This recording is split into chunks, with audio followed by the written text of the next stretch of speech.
High বং ড্রিফটারে আপনাদের সবাইকে স্বাগত। আপনারা সবাই কেমন আছেন? আশা করি ভালোই আছেন। আমিও খুব ভালো আছি। লাঞ্চ করে একটু বিশ্রাম নেওয়ার পর এবার আমরা রেডি হয়ে নিয়েছি। আজ আমরা কলকাতা থেকে ফিরে যাব মেদিনীপুরের বাড়িতে। কলকাতার এই কটা দিন যে কিভাবে কেটে গেল সত্যিই বুঝতে পারলাম না। হাসি আড্ডা, প্রিয় মানুষদের সঙ্গে সময় কাটানো, একসঙ্গে খাওয়া দাওয়া সব মিলিয়ে সময়গুলো যেন চোখের পলকে শেষ হয়ে গেল। এবার আবার নিজেদের মেদিনীপুরের বাড়িতে ফেরার পালা।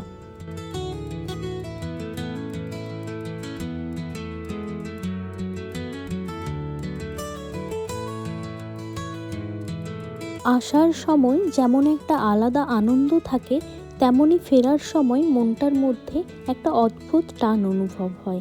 একদিকে নিজের বাড়িতে ফেরার আনন্দ, অন্যদিকে কলকাতার এই সুন্দর মুহূর্তগুলো ছেড়ে যাওয়ার জন্য একটু মন খারাপ তো হয়ই।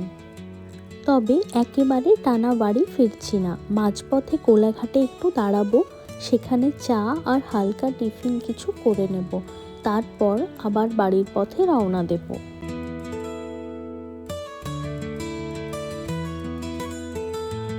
দেখতে দেখতে কোলাঘাটও পেরিয়ে গেলাম। চা টিফিনও করা হয়ে গেছে, এখন খড়গপুর পেরোচ্ছি। দাদা তো বাড়িতেই আছে, তাই ফেরার সময় দাদার জন্য বিরিয়ানি নিয়ে যাব ভাবলাম। আর দাদার জন্য নিয়ে যাব, আমার জন্য নেব না সেটা তো হয় না, ভগবান পাপ দেবে, তাই না বলুন?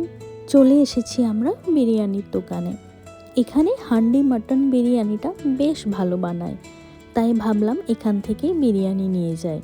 শেষমেশ বিরিয়ানিটাও নেওয়া হয়ে গেল। এবার আর বিশেষ কিছু বাকি নেই, সব গুছিয়ে নিয়ে এবার শুধু বাড়ি ফেরার অপেক্ষা। কলকাতার এই ব্যস্ত শহর, প্রিয় মানুষ আর সুন্দর স্মৃতিগুলোকে পিছনে রেখে এবার আবার মেদিনীপুরের বাড়ির পথে। আপনাদের সাথে গল্প করতে করতে পৌঁছে গেলাম বাড়ি। টাটা।